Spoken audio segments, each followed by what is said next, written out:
નમસ્કાર મિત્રો.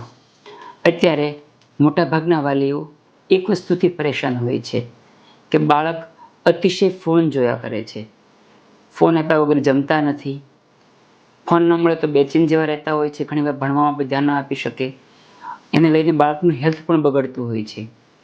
દરેક વાલીઓને ખ્યાલ છે કે બાળક માટે ફોન સારી વસ્તુ નથી, પરંતુ એ આદત છોડાવી શકતા નથી. તો બાળકને ફોનની આદત કેમ છોડાવવી એના પર ચર્ચા કરીએ. તો પહેલો મુદ્દો છે કે વાલીઓ પોતે ફોનનો ઉપયોગ ઓછો કરે. યાદ રાખજો, બાળકનું જે વર્તન છે એ તમારા વર્તન પરથી જ ઘડાવવાનું છે. એટલે જો વાલીઓ સતત ફોન લેતા હશે, જમતી વખતે એમના હાથમાં ફોન રહેતો હશે, તો બાળકની અંદર એ આદત સહજ રીતે આવવાની છે. ત્યાં સુધી કે જો વાલીઓ માતા પિતા બાળકની ગેરહાજરીમાં કે છુપી રીતે ફોન વાપરશે, તો બાળક પણ એ જ રસ્તે જવાનું છે. એ પણ છુપી રીતે તમને બતાવ્યા વગર ફોન વાપરવાનું છે. એટલે સૌ પહેલી વાત કે ઘરની અંદર ઓવરઓલ દરેક સભ્યો ફોનનો ઉપયોગ ઘટાડે, તો જ બાળકની અંદર આ વસ્તુ આવશે. બીજી એક બહુ મહત્ત્વની વાત છે કે અત્યારના સમયમાં આઉટડોર ગેમ્સ ઓછી થઈ ગઈ છે.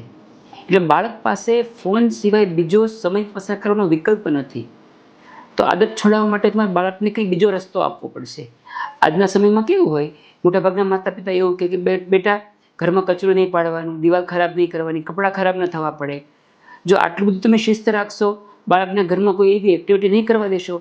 આપણને જે ગમે એક્ટિવિટી બાળકને નથી ગમવાની. એને એની ઉંમર પ્રમાણે, એની ક્રિએટિવિટી પ્રમાણે બાળક એક્ટિવિટી કરવાનું છે. એટલે એમાં અતિશય રિસ્ટ્રિક્શન રાખશો તો અલ્ટિમેટલી બાળક મોબાઈલ પર જ જવાનું છે. એટલે બાળકને ઘરમાં એની જાતે કંઈ ક્રિએટિવિટીના કામ કરવા દો. એ કાગળને કટ કરીને કોઈ વસ્તુ બનાવશે, કલર પૂરશે, એના કપડાં ભલે ખરાબ થાય, દિવાલ ખરાબ થાય, ઘરમાં વસ્તુ અસ્તવ્યસ્ત થાય, એની ચિંતા નહીં કરશો. તો બાળકને કંઈ સમય પસાર કરવાનો કોઈ મોકો મળશે, તો ફોનનો ઉપયોગ ઘટશે. એ જ રીતે બહાર બી જાય ત્યારે બી ઘણીવાર એવું હોય કે બાળકને માટીથી નહીં રમવાનું, કપડાં ગંદા નહીં કરવાના. આટલી રિસ્ટ્રિક્શન મૂકશો તો બાળકની પાસે બીજા કોઈ વિકલ્પ રહેશે નહીં.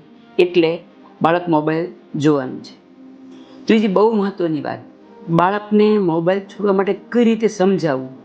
નોર્મલી લોકોની આદત કેવી હોય, જ્યારે બાળકના હાથમાં ફોન હોય, તમારે ઉતાવળ છે, જવું છે, એટલે ફટાફટ ખીજાય કે બેટા ફોન મૂક જલ્દી, મારે જવાનું છે. ન બાળક મૂકે તો ગુસ્સો કરે.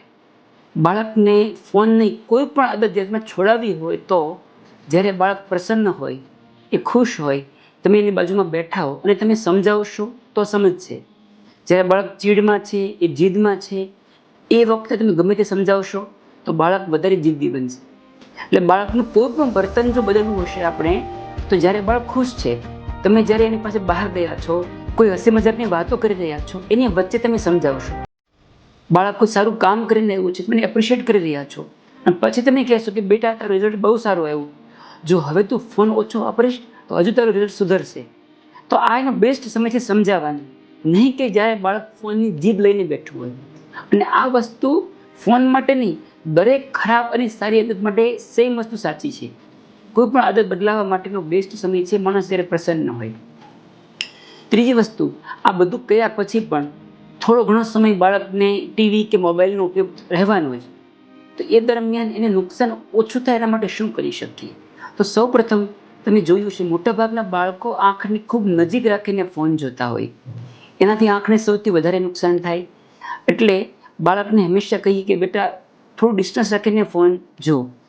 અને આ આદત પણ વારંવાર કહીને સુધરશે. તરત એક વખત કહેવાથી બાળકની આદત સુધરવાની નથી. કારણ કે જ્યારે એનું ફોનમાં વ્યસ્ત હોય ત્યારે આસપાસની દુનિયા તેની કોઈ યાદ જ ન હોય. તમે વારંવાર ટોકીને સમજાવશો તો ધીરે ધીરે બાળક એ આદત છોડશે. બીજું, રાત્રિનો અંધકારની અંદર જ્યારે આસપાસ પ્રકાશ હોય ત્યારે જુએ તો ઓછું નુકસાન કરશે. રાત્રે ઘરની લાઇટ બંધ હોય અને બાળક ખૂણામાં બેસીને જોતું હશે તો નુકસાન ઘણું વધારે થાય. જનરલી હું મારા પેશન્ટને એવી સલાહ આપતો કે રાત્રે 8 વાગ્યા પછી અથવા રાત્રે જમ્યા પછી કોઈએ ફોન લેવો નહીં. ઘરના કોઈ સભ્યએ ન લેવો. દરેકને માટે નુકસાનકારક છે. ત્રીજું, આજકાલ મોબાઈલની અંદર બ્લુ લાઇટ ફિલ્ટર આવતા હોય છે. મોબાઈલમાં જે બ્લુ ટાઈપનો જે પ્રકાશ આવતો હોય એ હંમેશા વધારે નુકસાન કરે. એટલે બાય ચાન્સ સાંજે સૂર્યાસ્ત પછી મોબાઈલ વાપરો તો તમે બ્લુ લાઇટ ફિલ્ટર વાપરી શકો. ત્રીજું બહુ સરળ વસ્તુ છે કે શક્ય હોય ત્યાં સુધી મોબાઈલને બદલે ટીવીમાં જોવાની છૂટ આપો.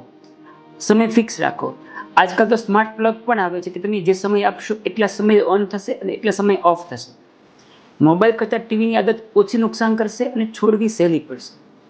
તો મિત્રો, આટલી વસ્તુની કાળજી રાખશો, બાળકને શાંતિથી સમજાવીએ, એની સાથે મિત્ર તરીકે વર્તન કરીને વાતો કરીએ, તો બાળકની આદત ધીરે ધીરે છૂટી શકે છે.